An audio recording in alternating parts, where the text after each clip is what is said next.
اللہ الرحمن الرحیم۔ کل کے سبق میں ہم نے انما الاعمال بالنیات والی حدیث میں نیت سے متعلق اختلافی مسئلہ پڑھا تھا کہ احناف کے نزدیک اعمال کی قبولیت یعنی اس پر جو ثواب ملے گا اس کا مدار نیت پر ہے، جبکہ شوافی کے نزدیک اعمال صحیح ہی اس وقت ہوگا جب آپ کی نیت ٹھیک ہوگی، یعنی اس کا وجود گویا وجود میں آنا۔ نیت ہی کے باب میں ایک اور اہم بحث بھی ہوتی ہے کہ عمل مشوب کا کیا حکم ہے۔ ایک ہوتا ہے اخلاص۔ اخلاص کہتے ہیں کھوٹ سے کسی ایسی چیز کو پاک کر دینا یا پاک رکھنا جس میں کھوٹ کا امکان ہو۔ کوئی بھی ایسی چیز جس میں کھوٹ کا امکان ہو، جب اسے کھوٹ سے بالکل صاف کر دیا جائے تو یوں کہا جاتا ہے اسے کھوٹ سے خالص کر دیا۔ جیسے قرآن مجید میں اللہ تعالیٰ کا ارشاد ہے نسقیکم مما فی بطونہ من بین فرث ودم لبنا خالصا سائغا للشاربین، کہ ہم تمہیں ان جانوروں کے پیٹ سے ہم دودھ نکالتے ہیں، بطن سے، پیٹ سے تو نہیں، یعنی بطن سے، لبنا من بین فرث ودم، گوبر اور خون کے درمیان سے، لبنن ایسا دودھ، خالصا جو خالص ہے۔ کیا مطلب؟ دودھ خالص ہے گوبر اور خون کی آمیزش سے، یعنی ایسا خلوص ہے اس میں کہ نہ گوبر کی رنگت نہ خون کی رنگت، نہ گوبر کی بدبو نہ خون کی بدبو، سائغ للشاربین، پینے والوں کے حلق میں پھسلتا چلا جاتا ہے۔ تو خالص کا مطلب کیا ہوا کہ ایسا اب عمل میں خلوص کیا ہوگا؟ عمل میں خلوص کا مطلب یہ ہوگا کہ عمل کو ریاکاری کے کھوٹ سے مکمل پاک کر لیا جائے، تو اس کو کیا کہا جاتا ہے؟ اخلاص۔ عمل کو ریاکاری کے کھوٹ سے مکمل صاف کر لیا جائے۔ اس سے پتہ چلتا ہے کہ عمل میں ریاکاری شامل ہوتی ہے، تو لہذا فقہاء نے اس کے بھی احکام بیان کیے ہیں کہ عمل میں اگر ریاکاری شامل ہو جائے تو شرعی حکم کیا ہے۔ سمجھتے ہو؟ یہ بہت اہم مسئلہ ہے۔ تو جب عمل میں کسی بھی عمل میں جب ریاکاری شامل ہوگی نا تو اس کے 3 قسمیں ہیں۔ ایسے عمل کو عمل مشوب کہا جاتا ہے جس میں شائبہ ہے کس کا؟ نیت کے، اخلاص کے علاوہ بھی کسی اور چیز کا، آخرت کے علاوہ بھی، اللہ کی رضا کے علاوہ بھی کچھ اس میں شامل ہو گیا ہے۔ تو 3 قسمیں ایسے عمل کی۔ ایک وہ عمل ہوتا ہے، بلکہ ہم یوں نہیں کہتے کہ پہلے ہم 3 قسمیں جنرلی بیان کرتے ہیں۔ ایک تو وہ قسم ہے نا جس میں اخلاص اور ریا دونوں کیا ہوں؟ ملی ہوئی، یہ تو ایک قسم ہے، اس کی پھر 3 قسمیں۔ ویسے ہر عمل کی 3 قسمیں نیت کے اعتبار سے۔ ایک خالصۃ لوجہ اللہ، ایک خالصۃ لوجہ الناس یا لوجہ الدنیا یا للدنیا، لوجہ الدنیا تو نہیں کہیں گے، للدنیا، یعنی ایک وہ عمل ہے جو خالص کس کے لیے ہو؟ اللہ کے لیے یا آخرت کے لیے۔ ایک وہ عمل ہے جو خالص کس کے لیے ہو؟ دنیا کے لیے۔ اور ایک وہ عمل ہے جس میں دین دنیا یعنی آخرت اور دنیا دونوں شامل ہو۔ تو جو عمل خالص اللہ کے لیے ہوگا اس میں کسی کا اختلاف نہیں ہے، 100% مقبول۔ کیا خیال ہے بھائی؟ بھائی اسماعیل پلیز، شکریہ۔ جو عمل خالص اللہ کے لیے ہوگا وہ کیا ہوگا؟ مقبول۔ جو خالص دنیا کے لیے ہے مردود۔ اچھا، عمل سے کون سا عمل مراد ہے؟ اس کی یہ بھی بحث ابھی ہم کریں گے۔ جو خالص دنیا کے لیے وہ کیا ہے؟ مردود۔ اختلاف اس میں ہے کہ وہ عمل جو مشوب بالغیر ہے، شائبہ ہے اس میں ریا کا، مشوب بالریا۔ بعض دفعہ ہم کوئی عمل کر رہے ہوتے ہیں، وہ اللہ کے لیے بھی ہوتا ہے لیکن تھوڑا سا اس میں دنیا کا تڑکا بھی لگا ہوا ہوتا ہے۔ یہی عمل دیکھ لو، اساتذہ مدرسوں میں پڑھا رہے ہیں، اللہ کے لیے پڑھا رہے ہیں لیکن وظائف بھی ملتے ہیں، ظاہر ہے، تو نیت میں کیا ہوتا ہے؟ اس ذہن میں یہ بھی ہوتا ہے کہ بھائی مہینے کے بعد وظیفہ ملے گا جس سے گھر باہر چلے گا، نہیں ملے گا تو بیچارے روڈ پہ آ جائیں گے۔ کیا خیال ہے؟ قاری حضرات پڑھاتے ہیں، اللہ کے لیے پڑھا رہے ہیں لیکن ساتھ ساتھ وظیفہ۔ جہاد کرتے ہیں مال غنیمت کا بھی نیت ہوتی ہے کہ وہ بھی لیں گے ہم. کیا خیال ہے؟ چھڑیں گے تھوڑی جو بھی مجاہدین ہیں. فتح اور نصرت، جو لوگ لڑتے ہیں اللہ کی راہ میں، انڈیا پاکستان کی جنگ ہو جائے، ایک مثال دے رہا ہوں، تو بہت سے لوگ کے دل میں صرف اللہ ہوگا، لیکن بہت سے میں ہوگا اللہ کے لیے لڑ رہے ہیں، لیکن اگر فتح ملے گی تو دنیا میں بھی کیا ہوگی؟ بولتے کیوں نہیں بھائی؟ عزت ہوگی. کیا خیال ہے؟ مال غنیمت، اس سے ملک ترقی کرے گا، دنیاوی وسائل حاصل ہوں گے. آپ روزہ رکھتے ہیں، آپ کی نیت یہ ہے کہ اللہ کے لیے ہے، لیکن صحت اچھی ہوگی، کولیسٹرول لیول کم ہوگا، یہ چیز بھی آپ کو موٹیویٹ کرتی ہے روزہ رکھنے میں. چلو یار اسی بہانے تھوڑے باریک ہو جائیں گے، پتلے ہو جائیں گے، تو یہ جذبہ بھی ہے. تو یہ وہ عمل ہے جس میں دنیا کیا ہو گئی ہے؟ شامل. اس کا شرعی حکم کیا ہے؟ اس کی تین قسمیں ہیں.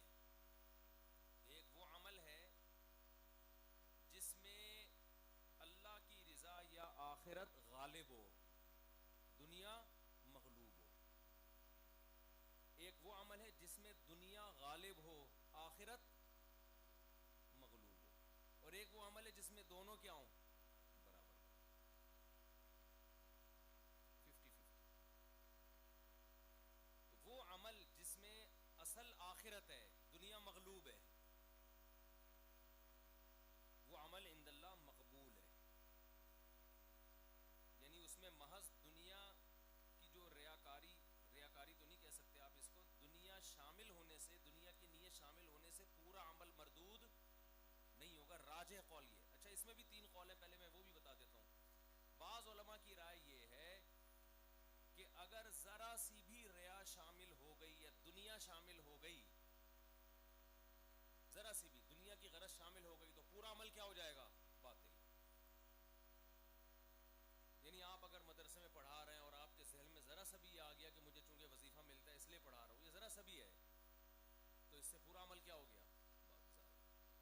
جہاد میں آپ جا رہے ہو، آپ کی لڑائی کی نیت ہے، لیکن آپ نے مالی غنیمت تھوڑا سا بھی آ گیا تو پورا جہاد کا ثواب کیا ہو گیا؟ برباد ہو گیا. یہ ایک قول ہے، لیکن یہ دلیل کے لحاظ سے مضبوط قول نہیں ہے. ان حضرات کے دلائل وہ نصوص ہیں جن میں آتا ہے کہ جن میں عمل کو خالص اللہ کے لیے کرنے کی ترغیب ہے، جن میں ریاکاری کی مخالفت ہے کہ ریا کے ساتھ اللہ عمل کو مقبول نہیں کرتے. ان حضرات کے دلائل وہ نصوص ہیں جیسے جن میں آتا ہے نا جو خالص اللہ کے لیے عمل ہوتا ہے وہ مقبول ہے. مگر اس کا جواب یہ ہے کہ وہاں قبولیت سے مراد اعلیٰ درجے کی قبولیت ہے. جیسے حدیث میں آتا ہے کہ جو حرام کا ایک نوالا کھا لے 40 دن نماز قبول نہیں ہوتی. تو یہاں قبول کا یہ مطلب نہیں کہ بالکل ہی مردود ہو جاتی ہے، بھائی فرض ادا ہوتا ہے، نماز کا ثواب ملتا ہے، لیکن جو ثواب ملنا چاہیے اس درجے کا ثواب نہیں ملتا. اس طرح سے تمام نصوص جمع ہو جاتی ہیں آپس میں. سمجھ رہے ہیں؟ دوسرا قول یہ ہے جو صحیح، دوسرا قول یہ ہے کہ عمل میں اگر تھوڑا سا بھی آخرت کی نیت ہوگی تو بھی وہ عمل اس کا ثواب آپ کو ملے گا. یہ دوسرے کے مقابلے میں مبالغہ ہے. یعنی آپ دنیا کے لیے کر رہے ہیں لیکن تھوڑے سے بھی آخرت کی نیت ہوئی تو بھی عمل کا ثواب آپ کو ملے گا. تیسرا قول جو اعدل ہے، جس سے تمام دلائل میں تطبیق ہو جاتی ہے، وہ یہ قول ہے کہ اگر غالب آخرت ہے تو عمل مقبول ہے، لیکن اس کا ثواب تھوڑا سا دنیا کی غرض شامل ہونے کی وجہ سے کیا ہوگا؟ کم. یعنی عمل مردود نہیں ہے. وہ آپ جہاد کر رہے ہو، اصل مقصد اللہ کی رضا ہے، لیکن مال غنیمت بھی گریوی میں آ گیا دل میں، تو جہاد کا پورا پورا آپ کو ثواب ملے گا، مگر اتنا نہیں ملے گا جتنا اس آدمی کو ملتا ہے جس کی نیت میں ذرہ برابر بھی دنیا نہ ہو. اس کا ثواب اور زیادہ ہے. تو ثواب کے درجات ہیں، جتنی جتنی ریا شامل ہو، دنیا شامل ہوگی، اتنا اتنے ثواب میں کمی آتی چلی جائے. یہاں تک کہ ایک وقت آیا کہ دنیا کی غرض زیادہ ہو گئی اور آخرت کیا ہو گئی؟ کم. اب ثواب کیا ہو گیا؟ ختم. اب گناہ شروع ہو جائے گا. گناہ کب شروع ہوگا؟ عبادت میں اگر ریا کر رہے ہو یا ایسی چیز کو شامل کر رہے ہو جو حرام ہے. ریاکاری تو حرام ہے نا. جہاد میں اگر آپ مال غنیمت کو شامل کر رہے ہو تو گناہ نہیں ہوگا اس سے، لیکن جہاد کا ثواب کیا ہو جائے گا؟ ختم، بشرطے کہ غنیمت کیا ہو، غنیمت کی غرض غالب ہو، اللہ کی رضا مغلوب. اور اگر ریا آ گئی ہے تو تھوڑی سی ریا آئی ہے تو پھر بھی مقبول ہے جہاد، لیکن ثواب کیا ہوگا؟ کم. اور اگر ریا غالب ہو گئی، غالب کیا ہے؟ ریا، تو ثواب یعنی غلبے کا اعتبار ہوگا. جیسے حلال و حرام مال جب مکس ہوتا ہے تو غالب جو ہوتا ہے اس کا اعتبار ہوتا ہے نا.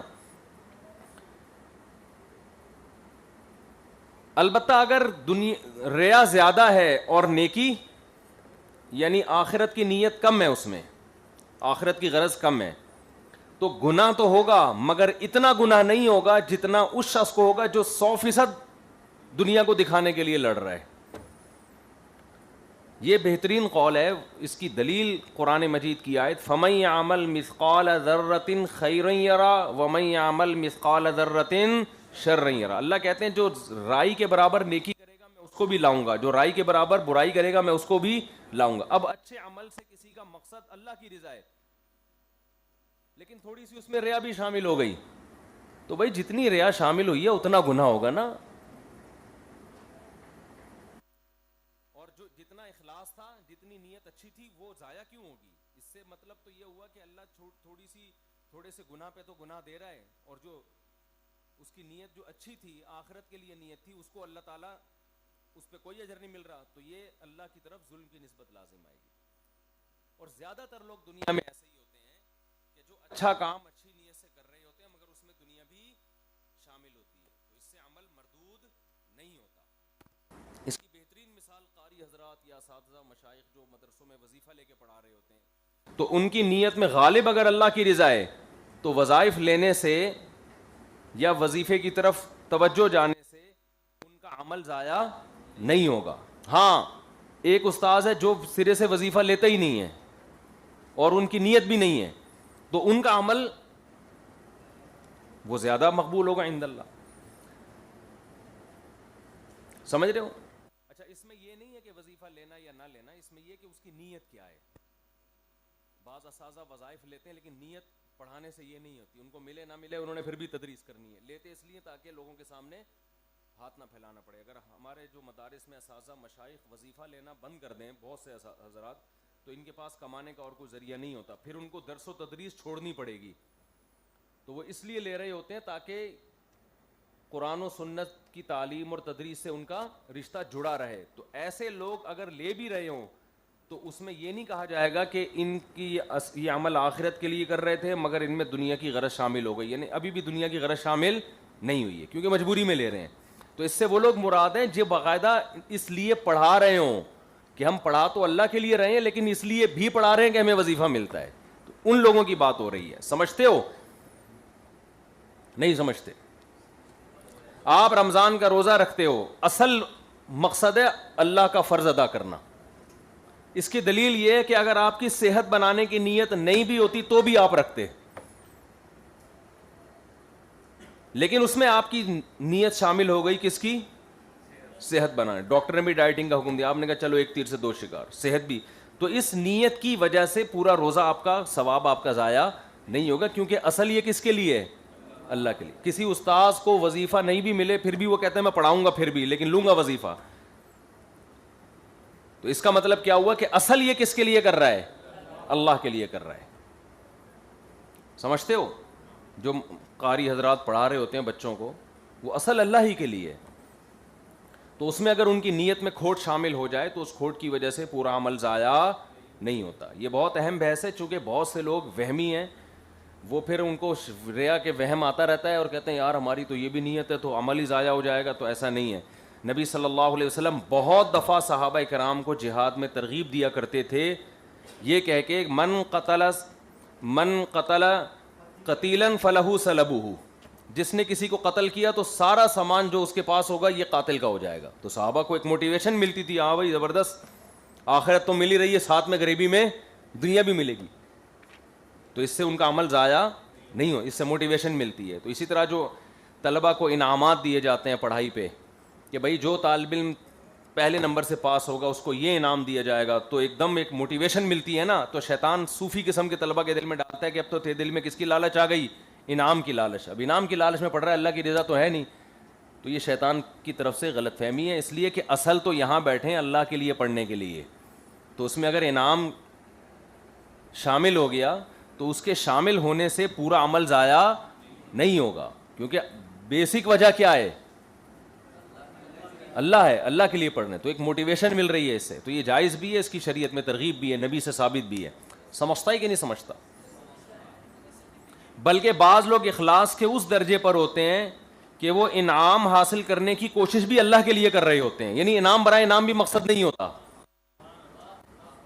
یعنی وہ کہتے ہیں چونکہ یہ بڑوں کی طرف سے موٹیویشن ہے تو اس میں ان کا ہدیہ لینا, یہ جیسے اس کی بالکل ایسے مثال ہے جیسے رسول اللہ صلی اللہ علیہ وسلم نے ایک مرتبہ دودھ کا پیالہ میں سے دودھ پیا. اب آپ صلی اللہ علیہ وسلم کی عادت تھی کہ آپ ہمیشہ دائیں طرف سے شروع کرتے تھے, تو اپنا جھوٹا آپ نے دائیں طرف ایک نوجوان بیٹھا تھا, بائیں طرف حضرت ابو بکر بیٹھے تھے. آپ چاہتے تھے حضرت ابو بکر کو پہلے پلائیں, لیکن آپ نے شروع کہاں سے کیا, کیونکہ سنت ہے.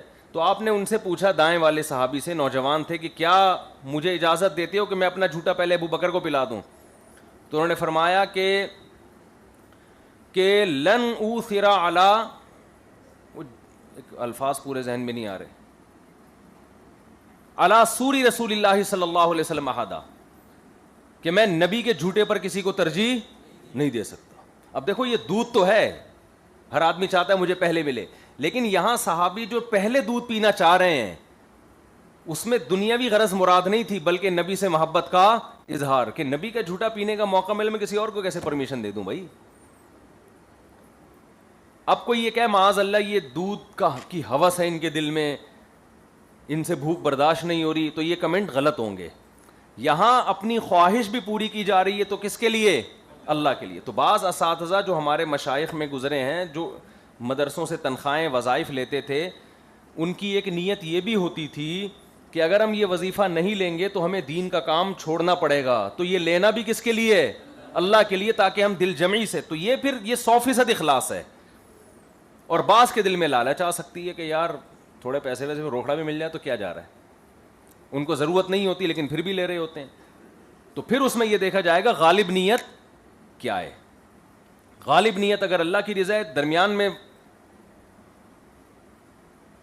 دنیا بھی آ رہی ہے, تو غالب کی وجہ سے عمل مقبول ہوگا. اور اگر دنیا غالب ہے, جیسے عموماً اکثر یونیورسٹیوں میں, سب کی بات نہیں ہے, اکثر یونیورسٹیوں میں ایسا ہی ہوتا ہے کہ جو مذہبی اسکالر پڑھا رہے ہوتے ہیں, تنخواہ اصل مقصد ہوتی ہے اور دین کی خدمت ضمناً ہوتی ہے. تو اصل دیکھا جائے گا کہ اصل آپ کی نیت کیا ہے, اور یہ اللہ اور بندہ ہی جانتا ہے, عام آدمی اس پر مطلع نہیں ہو سکتا. سمجھتے ہو بات؟ یہی مسئلہ سرٹیفکیٹ میں ہوتا ہے کہ ہمیں سند ملے گی, ہماری ایک ویلیو ہوگی. تو اس ویلیو میں اگر آپ کی نیت یہ ہے کہ جناب ہمارے پاس ایک سند ہوگی, ویلیو ہوگی, تو ہم دین کا کام زیادہ کر سکیں گے, تو یہ اخلاص کے منافی نہیں ہے. لیکن اس میں آپ کی نیت یہ ویلیو ہوگی تو ذرا عزت بھی ہوگی, معاشرے میں پتہ لگے گا پڑھا لکھا آدمی ہے, تھوڑا سا کالر اوپر کر کے گھومیں گے, تو یہ دنیا شامل ہو رہی ہے اس میں. تو اب دیکھا جائے گا اصل نیت اگر یہی تھی تو یہ عمل آپ کا پڑھائی کا سارا مردود ہو گیا. اور اگر یہ ضمناً شامل ہوئی ہے تو اصل عمل عند اللہ مقبول ہے, مگر ثواب میں تھوڑی سی کمی ہو. سمجھتے ہو؟ دغا دکھنا. اس بارے میں ایک اور بحث بہت اہم ہے, ضروری ہے, وہ یہ ہے کہ یہ جو حدیث ہے انما الاعمال بالنیات, اعمال کا مدار نیت پر ہے, قبولیت کا مدار, اس سے کون سے عمل مراد ہیں؟ ہر عمل اس میں داخل نہیں ہے, یعنی ہر عمل کی قبولیت کا مدار نیت پر نہیں ہے, بلکہ اعمال کی there are three types of اعمال, there are three types of اعمال. ایک ہے جو خالصتاً عبادت ہیں, طاعت ہیں, نیکی ہیں, عبادت, جیسے نماز ہے, روزہ ہے, حج ہے, زکوٰۃ ہے, ٹھیک ہے نا. ایک وہ اعمال ہیں جو مباحات میں آتے ہیں, نہ ان کا کرنا واجب نہ ان کا چھوڑنا واجب, خالص مباح کام جو بذات خود عبادت نہیں ہے, کھانا پینا, چلنا, گپ شپ لگانا, ورزش کرنا, صحیح ہے نا. ایک شہر سے دوسرے شہر شفٹ ہو جانا, ہجرت میں یہی ہوتا ہے نا, آپ ایک علاقہ چھوڑ کر کہاں جا رہے ہیں, دوسرے علاقے. تو ہجرت بذات خود کیا ہے, مباح عمل ہے. تیسرا وہ عمل ہے جو گناہ ہے, خالص ناجائز ہے, حرام ہے. تو جو کام ناجائز اور حرام ہیں ان میں نیت سے وہ اچھے نہیں بن جاتے کتنی اچھی نیت ہو. ایک آدمی شراب پی رہا ہے اس نیت کے ساتھ کہ اس سے میرا دماغ ریلیکس ہوگا تو میں اللہ کی عبادت زیادہ اچھے طریقے سے کر سکوں گا. ایک آدمی کسی شرابی کو تبلیغ کرنے کے لیے جاتے, بہت اہم موضوع آج کل, اس کے بھی عمل نہیں ہو رہا. ایک آدمی شراب خانے جاتا ہے دین کی دعوت دینے کے لیے, شرابی کہتے ہیں ہم تمہاری بات اس شرط پہ سنیں گے کہ ایک گھونٹ تم بھی پیو. اب آپ کہتے ہو کہ یار اگر میں نے گھونٹ نہیں پیا تو یہ مجھے شراب خانے سے نکال دیں گے, میری بات نہیں سنیں گے اور یہ ہمیشہ شراب میں رہیں گے اور بالآخر جہنم میں جائیں گے. تو اگر میں ایک گھونٹ پی لوں اور اس کی وجہ سے ان کا دل نرم ہو جائے اور یہ میری بات سننے پر آمادہ ہو جائیں تو اس کی وجہ سے, اور ایک گھونٹ سے مجھے تو نشہ بھی نہیں آئے گا اور عادت بھی نہیں پڑے گی اور میں مضبوط آدمی بھی ہوں, لیکن اس کا فائدہ یہ ہوگا یہ درجنوں اور سینکڑوں لوگ جہنم کی آگ سے بچ جائیں گے. یہ ہوتا ہے نا لاجک, آج کل ٹیکنیکل قسم کی لاجکس لوگوں کے پاس بہت زیادہ ہے کہ ایک گھونٹ سے مجھے کوئی نقصان نہیں ہوگا, نہ مجھے نشہ چڑھے گا, لیکن یہ کہ اتنے لوگ, پھر ان میں بڑے بڑے لوگ ہیں اپر لیول کے, اور پھر یہ آگے 10 کو تبلیغ کریں گے, پھر تو ایسے تو آدھے ملک کے آدھے شرابی جہنم سے بچ جائیں گے. آپ کو 100% یقین بھی ہو کہ بچ جائیں گے, نیت کتنی اچھی ہے آپ کی, مگر آپ کے لیے ایک گھونٹ پینا اس بیس پر حلال نہیں ہے, کیونکہ یہ معصیت ہے, گناہ ہے. اس میں آپ کتنی اچھی نیت کر لیں, کتنے اچھے لیبل لگا لیں, کسی اچھی نیت کی وجہ سے جو گناہ ہے وہ حلال نہیں ہوتا. سمجھتے ہو؟ اسی طرح یاد رکھو جھوٹ بولنا بھی گناہ ہے یا نہیں ہے؟ توریہ کرنے کی شریعت میں بعض مواقع پر اجازت ہے. تبلیغ کی نیت سے بھی آپ توریہ کر سکتے ہیں. گول مول بات, ایک دم کلیئر کٹ بات کرنے سے بعض دفعہ سامنے والا بدک جاتا ہے, لیکن سفید شریعت کو بدل دینا, آپ کسی فنکار, اداکار یا کسی لبرل آدمی کو دین کے قریب لانے کے لیے شریعت کے احکام ہی کو گھمانا شروع کر دو کہ تاکہ یہ لوگ دین کے قریب آ جائیں. جیسے لبرل طبقے کو آپ دین پر لانے کے لیے بولو کہ یار داڑھی چھوٹی رکھنا بھی جائز ہے, بڑی رکھنا کوئی اتنا ضروری نہیں ہے, تاکہ لبرل لوگوں کو جو داڑھی سے ایک وحشت ہے کم از کم اس بہانے دین کے قریب تو آ جائیں گے نا. اس کی آپ کو پرمیشن بولو نا نہیں ہے, کیونکہ یہ غلط مسئلہ ہو گیا نا, تو حرام ہے, معصیت ہے. آف اللحا وقص الشوارب حدیث میں آتا ہے داڑھی بڑھاؤ, بخاری مسلم کی متفقون علیہ صحیح احادیث ہیں, تمام آسمانی مذاہب اس پر متفق ہیں. تو اب آپ یوں تو کر سکتے ہو کہ یہ مسئلہ بیان ہی نہ کرو, آپ ہر مسئلہ ہر جگہ بیان کرنے کا نہیں ہوتا. لبرل لوگوں کو دین کے قریب لانے کے لیے کہ پہلے یار نہیں نماز روزے پر آ جائیں, داڑھی کے مسئلے بعد میں, ابھی اتنا ان کا مینٹل لیول نہیں ہے نا, ان کے لیول سے اوپر کی بات ہو جائے گی. وہ نماز نہیں پڑھ رہا, وہ اسلام کو برا بلا کہہ رہے, ایک دم داڑھی سے شروع کر دیں, ہم کیا خیال ہے؟ تو خاموشی اختیار کی جا سکتی ہے, لیکن یہ نہیں ہو سکتا کہ کوئی آپ سے آ کے پوچھے تو آپ جواب میں کہو کہ جی دین کے قریب کرنے کے لیے ہاں بھائی کوئی اسلام میں اتنی ضروری نہیں ہے. تو ایسا نہیں ہے, اسلام میں داڑھی کاٹنا گناہ کبیرہ ہے. سمجھتے ہو کہ نہیں سمجھتے؟ یہ بھی آج کل مبلغین میں بہت بیماری بڑی پھیل گئی ہے. دین کی تبلیغ کے لیے, لوگوں کو دین کے قریب لانے کے لیے معصیت کا ارتکاب کر لیتے ہیں اور کہتے ہیں ہماری نیت اچھی تھی. سمجھتے ہو؟ ہاں البتہ کچھ چیزیں ایسی ہیں جو بذات خود معصیت نہیں ہیں, بلکہ معصیت کا ذریعہ ہونے کی وجہ سے ان کو برا کہا جاتا ہے, تو ایسی چیزوں میں گنجائش نکالی جا سکتی ہے. سمجھتے ہو؟ جیسے مخلوط ماحول میں جانا, یہ بذات خود گناہ نہیں ہے, یہ اس لیے گناہ ہے کہ یہ گناہ یہ بے حیائی کو پھیلانے کا ذریعہ بنتی ہے یہ چیز. تو مخلوط ماحول میں کوئی جا رہا ہے اچھی نیت کے ساتھ کہ میں وہاں جا کے ان کو سمجھاؤں گا, تو پھر ٹھیک ہے, کیونکہ نہ وہ بدنظری کر رہا ہے, نہ وہ زنا کر رہا ہے, نہ کچھ اور غلط کر رہا ہے, ایک ذریعہ کو وہ استعمال کر رہا ہے, تو اس میں گنجائش کا پہلو نکلتا ہے. لیکن عین معصیت کی قطعاً کسی صورت میں اجازت نہیں ہے کسی کو خوش کرنے کے لیے یا کسی کو دین کے قریب لانے کے لیے. قل ما یکون لی ان ابدلہ من تلقاء نفسی, نبی صلی اللہ علیہ وسلم سے مشرکین مکہ نے یہ کہا تھا کہ آپ تھوڑا سا ہمارے ساتھ کمپرومائز کر لیں, اسلام کے جو کچھ احکام تو ہم بھی پھر ایمان لے آئیں گے. تو قرآن نے کہہ دیا کہ آپ کو کمپرومائز کرنے کی اجازت نہیں ہے, تبدیلی کی اجازت. ایسا کمپرومائز کہ دین میں تبدیلی ہو جائے, یہ نہیں ہو سکتا. ہاں جو ذرائع ہیں جو بذات خود مقصود نہیں ہیں ان میں بہت زیادہ لچک ہونی چاہیے. تو گناہ میں نیت کا کوئی عمل دخل نہیں ہے, اچھی نیت سے گناہ جائز نہیں ہو جاتا. سمجھتے ہو؟ دوسری بات، یہ آج کل لبرل لوگوں کو دین کے فنکار اداکار اور لبرل طبقے کو دین کے قریب لانے کے لیے نا بہت سارے گھمانا شروع کر دیا ہم مذہبی اسکالرز نے، بہت دائیں بائیں چیزیں، اور پھر ان کا مجمع بھی بڑھ جاتا ہے تو اس سے خوش ہوتے ہیں. دیکھو مولویوں کے پاس 4 آدمی بیٹھتے ہیں، ہمارے پاس 4 کروڑ لوگ بیٹھتے ہیں، کیونکہ مولویوں کی باتیں بہت سخت ہوتی ہیں. بھائی باتیں سخت یا نرم کی بات نہیں ہے، صحیح ہوتی ہیں یا غلط ہوتی ہیں. صحیح ہوتی ہیں تو 4 آدمی آ جائیں ٹھیک ہے، غلط ہوتی ہیں تو 4 ارب کو بھی اکٹھا کر لو گے، آخرت میں عمل آپ کا مقبول نہیں ہوگا. نوح علیہ السلام صحیح باتیں کرتے رہے، 950 سال میں 40 آدمی آپ کے ہم نوا بنے ہیں بس، لیکن کامیاب ہو گئے ان 40 آدمیوں کے ساتھ. اور اگر وہ لچک رکھ لیتے، چلو یار تمہارے 2-4 بت کو میں مان لیتا ہوں، تم میرے کہنے سے 4-5 ختم کر دو، 4-5 ہم تمہارے مان لیتے ہیں، تو ایسا نہیں ہوتا. سمجھتے ہو بات کو کہ نہیں سمجھتے؟ شراب چھوڑنا صحابہ کے لیے کتنا مشکل عمل تھا، لیکن اسلام نے کہا کہ حرام، بس پابندی لگ گئی. اچھا، ایک تو یہ بحث ہے. دوسرا وہ عمل ہوتے ہیں جو خالص طاعات ہوتی ہیں. تو طاعات جو خالص عبادتیں ہیں ان کو ریا کے خوف سے چھوڑنا ٹھیک نہیں ہے. جیسے گناہ اخلاص کی نیت کے ساتھ، اچھی جذبے کے ساتھ کرنا ٹھیک نہیں ہے. تو طاعات میں جو فرائض اور واجبات عبادتیں ہیں ان میں اگر 100% بھی ریا ہو تو بھی ان کو ریا کی خوف سے چھوڑنا ٹھیک نہیں ہے، بلکہ ریا کی اصلاح ضروری ہے. نہیں آ رہی بات سمجھ میں؟ بعض دفعہ ادھر مبالغہ ہوتا ہے، ابے بھائی ادھر توجہ رکھو. بعض دفعہ مبالغہ اس جانب ہوتا ہے. وہ کس طرح مبالغہ ہوتا ہے کہ گناہ کو بھی اچھی نیت سے کر لیا جاتا ہے کہ ہماری نیت اچھی ہے. بعض دفعہ ادھر مبالغہ ہوتا ہے، اچھے کام کو اس لیے چھوڑ دیا جاتا ہے کہ ہماری نیت اچھی نہیں ہے. تو اگر وہ کام ضروری ہے، فرض واجب کے درجے میں ہے، تو ایسی صورت میں اس عمل کو نہیں چھوڑا جائے گا، چاہے اس میں ریاکاری ہو، بلکہ ریا کی اصلاح کی کوشش کی جائے گی. جیسے رمضان کا روزہ فرض ہے، آپ رکھتے نہیں ہو، لیکن آج آپ کو خیال آ گیا آج میں رکھتا ہوں. محلے میں ایک صاحب آئے ہوئے ہیں، وہ روزے داروں کو بڑا پسند کرتے ہیں اور بڑا نوازتے ہیں ان کو. افطاری ان کے ہاں بہت ٹائٹ ہوتی ہے، سحری کا بھی بڑا اچھا انتظام ہوتا ہے.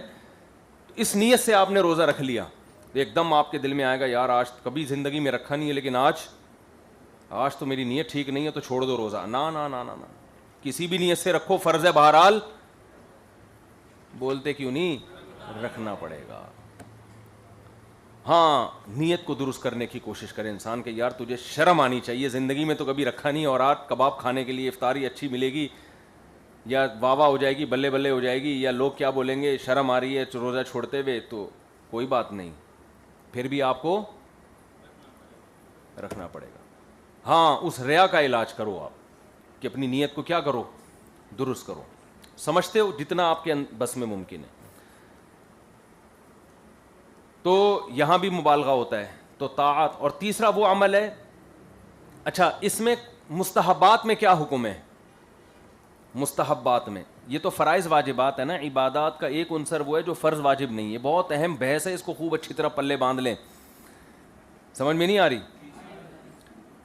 عبادات میں کچھ عبادتیں وہ ہوتی ہیں جو فرض واجب نہیں ہوتی بلکہ کیا ہوتی ہیں؟ مستحب یا سنتیں. اچھا سنت موقدہ بھی بہرحال پڑھنی ہے، واجبات بھی پڑھنے ہیں، چاہے ریا ہو یا نہ ہو، وہ تو فرض ہے آپ کے ذمے، آپ کو کرنا. آ بھی رہی ہے تو اس کی اصلاح کی کوشش کی جائے. تیسرا درجہ وہ ہوتا ہے مستحبات کا. تو مستحبات جیسے اشراق کی نماز ہے، تہجد کی نماز ہے. تو اس میں علماء کا جو راجح قول ہے وہ یہ ہے کہ اگر آپ کا پہلے سے تہجد کا معمول ہے، پھر کسی دن آپ اٹھے، اب آپ کے دل میں ریا، خالصتاً ریا کے لیے اٹھیں آپ، پبلک کو دکھانے کے لیے، تو معمول ترک نہ کیا جائے، اس ریا کی اصلاح کی بولو کوشش کی جائے. جو ایک معمول چلا رہا ہے اس کو کنٹینیو کرو. لیکن اگر پہلے سے معمول نہیں ہے، اسی دن تہجد کا خیال آ رہا ہے کہ آج وسیم بھائی بھی دیکھ رہے ہیں، ستار بھائی بھی دیکھ رہے ہیں، کلیم بھائی بھی دیکھ رہے ہیں، آج تہجد پڑھوں گا تو بولیں گے ماشاءاللہ یار یہ تو کیا ہے، حالانکہ پہلے معمول نہیں ہے، تو پھر ترک کرنا افضل ہے، بشرطے کہ ریا غالب ہو. پھر کیا افضل ہے بھائی؟ جب اتنے دن سے نہیں پڑھی تو آج کیا فرشتے آپ کے مکے گئے ہوئے ہیں طواف کرنے کے لیے، یا آپ کے فرشتوں کے لیے آج عمرے کا ویزا کھلا ہے جو اتنے نیک ہو گئے آپ؟ فرشتے بھی اچھی چیز کی ترغیب کرتے ہیں نا، تو آج بہت ہی اچھے بن گئے وہ. کیا خیال ہے؟ تو اگر معمول نہیں ہے تو پھر خالص لوگوں کو دکھانے کے لیے پڑھنا یہ ٹھیک نہیں ہے. سمجھتے ہو؟ تیسرا وہ عمل ہے جو مباحات میں ہے. اس سے پہلے میں ایک اور بات یہاں کر دوں کہ یہ جو مستحبات ہیں نا، دیکھو فرائض واجبات تو پورے کرنے ہی کرنے ہیں، ان میں ریا ہو یا نہ ہو اس سے ہمیں یعنی کوئی فرق نہیں پڑتا، یہ تو کرنا ہی کرنا ہے. اور جو گناہ ہیں وہ تو بہرحال چھوڑنا ہی چھوڑنا. مسئلہ سارا آتا ہے ان شریعت کے احکامات میں جو نیکی تو ہیں مگر فرض واجب نہیں ہے، وہاں ریا کے مسائل کھڑے ہوتے ہیں کہ کرنا کیا ہے. تو وہاں اگر خالصتاً ریا کے لیے کر رہے ہو پھر تو مت کرو. لیکن بعض دفعہ یہ ہوتا ہے، علماء کہتے ہیں کہ ریا نہیں ہوتی، ریا کا وسوسہ ہوتا ہے. زیادہ تر لوگوں کے ساتھ یہ ہوتا ہے. وہ وسوسہ کسے کہتے ہیں؟ کہ آپ نے عمل اللہ کے لیے کیا مگر درمیان میں یہ خیال آنا شروع ہو گیا فلاں میری نماز کو دیکھ رہا ہے، تعریف کر رہا ہوگا، فلاں نے میرے روزے کو دیکھ لیا، اس کو پتہ چل گیا میں تو روزانہ روزے رکھتا ہوں، اب تعریف کر رہا ہوگا، تو دل میں لڈو پھوٹنا شروع ہو جاتے ہیں. تو علماء کہتے ہیں یہ جو لڈو پھوٹ رہے ہیں دل کے اندر یہ ریا نہیں ہے، بلکہ آپ کو شیطان ریا کا وسوسہ دل میں ڈال کے آپ کو عمل سے ہٹانے کی کوشش کر رہا ہے. علماء کہتے ہیں کہ شیطان سب سے پہلے کوشش کرتا ہے آپ اچھا عمل نہ کریں، لیکن جب مایوس ہو جاتا ہے نا عمل سے تو ریا کے وسوسے ڈالتا ہے، کہتا ہے تم اللہ کے لیے نہیں کر رہے، تم تو پبلک کو دکھانے کے لیے. دیکھو وہ تعریف کر رہے تھے، تمہارے دل میں لڈو پھوٹ رہے تھے اور تمہیں نماز میں اور مزہ آ رہا ہے فلاں کے دیکھنے کی وجہ سے. تو اس لیے علماء کہتے ہیں یہ ریا نہیں ہے بلکہ ریا کا وسوسہ. اس کا علاج یہ کہ وہ عمل اور دکھا دکھا کے لوگوں کو کیا جائے، ایسی کی تیسی کر لو تعریف. شیطان کو بولو ہاں میں پبلک کو دکھانے کے لیے کروں، جاؤ تو میں زاہد بھائی کو دکھانا چاہتا ہوں کہ میں کتنا نیک ہوں، جاؤ باڑ میں. اس کا علاج یہ ہے کہ شیطان کو لفٹ. جیسے کوئی آپ کی برائی کر رہا ہو نا، ابے تو بے وقوف ہے، تو بدصورت ہے، وہ چھیڑ رہا ہے آپ کو. اب اگر آپ تپو گے تو اور چھیڑے گا نا. تو اس کا حل یہ کہ ہاں ہم تو بے وقوف ہیں، ہے نا. وہ کہ آپ بدصورت، ہاں ہم تو اندھیرے میں نظر ہی نہیں آتے، اتنے کالے ہیں، حسین تو تم ہو، ہم تو ہیں ہی بھائی. ہمارے ایک دوست تھا، اس کو لڑکے چھیڑتے تھے آ کے، ابے تم تو سالا، وہ تھا بھی تھوڑا بلیک، ابے تو کیا حبشی ہے کیا؟ اس نے کہا نہیں ہم تو بالکل ہی وہ بنگی چمار ہیں. اس طرح کی باتیں کرتا تھا، وہ سامنے والا چلا جاتا تھا، وہ تنگی نہیں ہوتا تھا. شیطان کا بھی یہ علاج ہے. شیطان کہتا ہے بھائی تو دیکھ اشراق پڑھ رہا ہے، اوابین پڑھ رہا ہے، لوگ تیری تعریفیں کر رہے ہیں، اتنا نیک، ایسے نیک بزرگ، مزہ بھی آنا شروع. تو شیطان کو بولو ہاں بس کر رہا ہوں، پبلک خوش ہو رہی ہے تو کر رہا ہوں، تجھے کیا تکلیف ہو رہی ہے. تو یہ ریا نہیں ہے بلکہ ریا کا وسوسہ ہے. اس کا علاج ہے کہ اور دکھا دکھا کے کرو لوگوں. تھوڑے دنوں میں یہ وسوسہ خود ہی ختم ہو جائے گا، کیونکہ جو عمل بار بار لوگوں کے سامنے آتا ہے اس میں ریاکاری ویسے ہی ختم. شروع میں لوگ تعریف کرتے ہیں، اس کے بعد کرتے بھی نہیں ہیں. جب ایک چیز کے عادی ہو جاتے ہیں نا لوگ، دیکھو ایک آدمی نیا نمازی بنتا ہے، داڑھی رکھتا ہے، سب لوگ بڑے بھائی صوفی صاحب، بڑے بھائی نیک بھائی، جو یوز ٹو ہو گیا اس کو کوئی کہتا ہے. اب آپ کو کوئی آ کے کہے گا، مجھے کہے گا ماشاء اللہ مفتی صاحب نے داڑھی رکھ لی، بھائی رکھی ہوئی ہے پہلے سے، ماشاء اللہ مفتی صاحب تو نماز بھی پڑھ رہے ہیں. اب نماز پڑھنے پہ تعریف نہیں ہوگی، چھوڑنے پہ چترول لگیں گے کہ مفتی صاحب ہو کے نماز نہیں پڑھ رہے. پڑھنے پہ اب کوئی تعریف نہیں ہوگی، بھائی وہ تو پڑھیں گے، کیوں نہیں پڑھے گا. تو ایک آدمی جب نمازی بن جاتا ہے، روزے دار بن جاتا ہے، وہ برائیوں سے بچتا ہے، تو لوگوں میں اس کے چرچے ہوتے ہیں، اس کو دل میں لڈو پھوٹتے ہیں. تھوڑے دن میں وہ لڈو بھی پھوٹنا ختم، چرچے بھی ختم. اسی کو شاعر نے کہا ہے، وہ ریا جس پر تھا زاہد تانزن، زاہد زہد والا، تانا تھا نا اس کو کہ یار یہ کیا ہے، یہ کیوں آ رہی ہے، تکلیف تھی اس کو.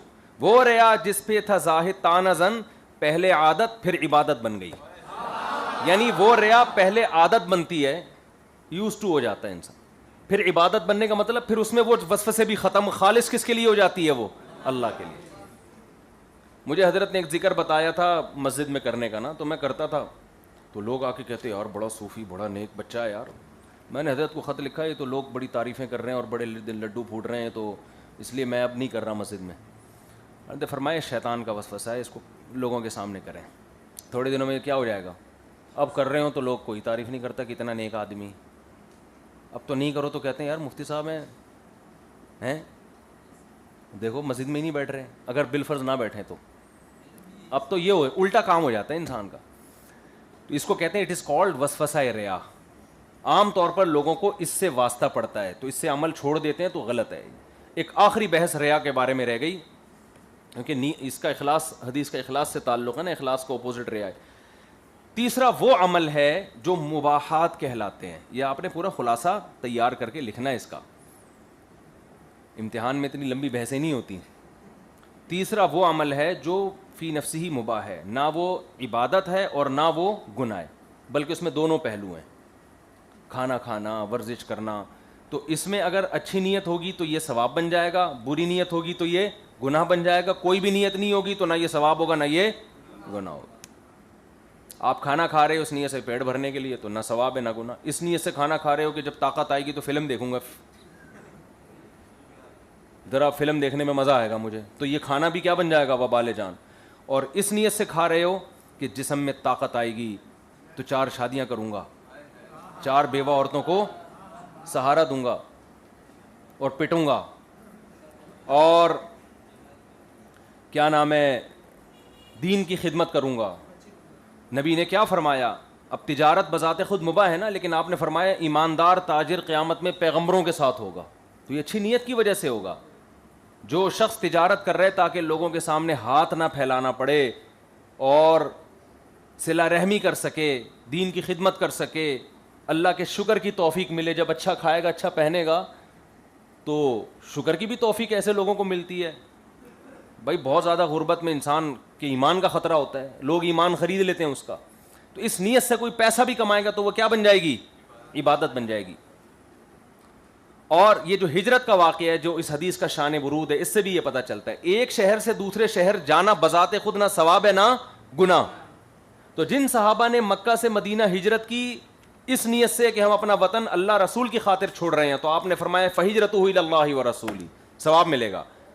جنہوں نے ہجرت کی اس نیت کے ساتھ کوئی عورت سے نکاح کرنا مقصد ہے, ثواب نہیں ملے گا لیکن گناہ بھی نہیں ملے گا, کیونکہ ہجرت بذات خود ایک مباحات میں سے ہے نا. بھائی دنیا کی نیت کی دنیا ملے گی, آپ نے پیٹ بھرنے سے پیٹ بھرنے کی نیت تو پیٹ تو بھرے گا آپ کا.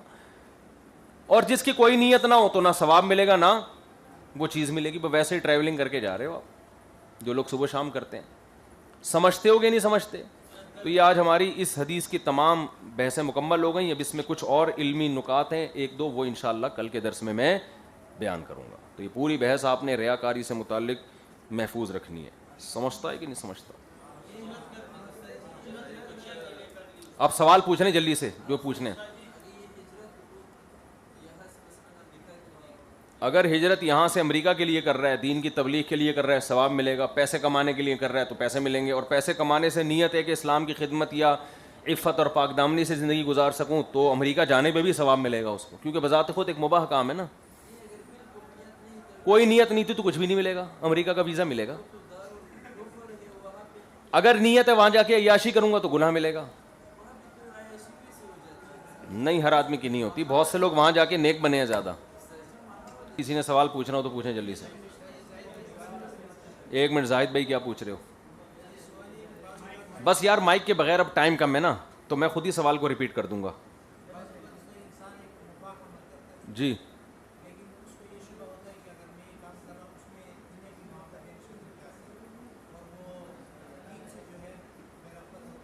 ہاں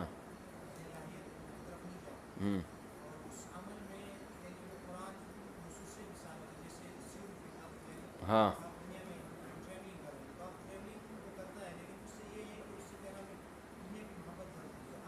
دیکھو یہ جو ہے نا, یہ ان کا سوال یہ ہے کہ بعض اعمال مباح ہوتے ہیں لیکن ان سے دنیا کی محبت بڑھتی ہے.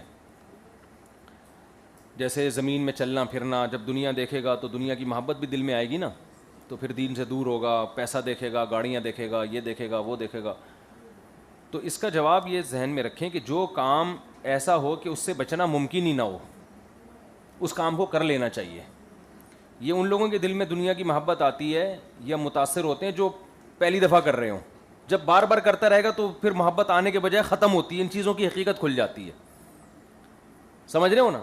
اس کی مثال ہے جیسے جن بچوں کو کبھی کمپیوٹر ماں باپ نے دیکھنے ہی نہیں دیا ہوتا, وہ پھر چھپ چھپ کے دیکھتے ہیں اور پھر بہت حدود سے تجاوز کرتے ہیں. جن کے ماں باپ شروع میں ہی ان کو کنٹرول کر کے انٹرنیٹ دکھاتے رہتے ہیں تو وہ شروع سے کیا رہتے ہیں, کنٹرول میں رہتے ہیں. تو جس غریب آدمی نے کبھی دنیا نہ گاڑی نہ بنگلہ کچھ دیکھا ہی نہ ہو، جب وہ ایک دم دیکھتا ہے نا تو اس کو اپنی غربت پر بہت احساس کمتری کا شکار ہوتا ہے، ناشکری پیدا ہوتی ہے.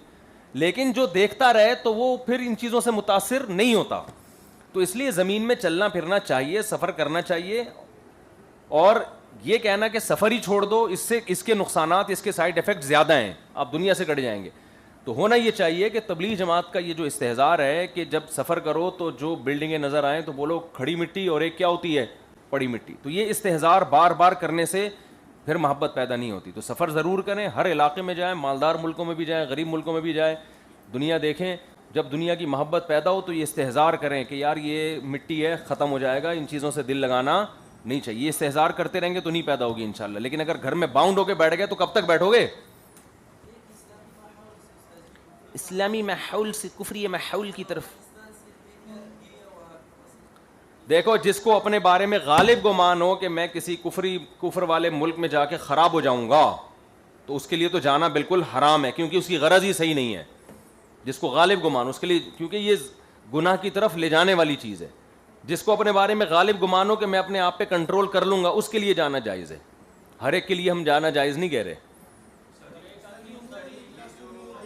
دیکھو جس کو پتا ہو کہ میں جا کے خراب ہو جاؤں گا اس کے لیے تو یہ عمل عین معصیت ہے. اس میں اچھی نیت سے بھی جائے گا پھر بھی جائز نہیں ہے اس کے لیے جانا. سمجھ رہے ہو؟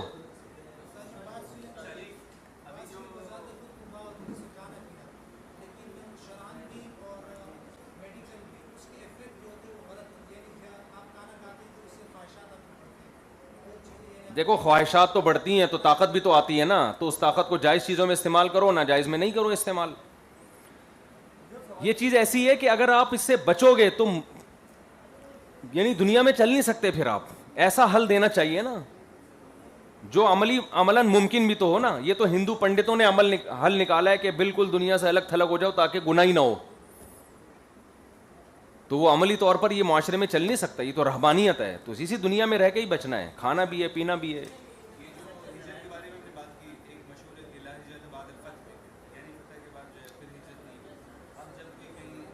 جی بھائی ہجرت اللہ کے لیے اگر کرتا ہے تو وہ تو قیامت تک رہے گی نا. یہ جو لا ہجرت بعد الفتح ہے، یہ حدیث آئے گی انشاءاللہ، اس پر ہم پوری بحث کریں گے.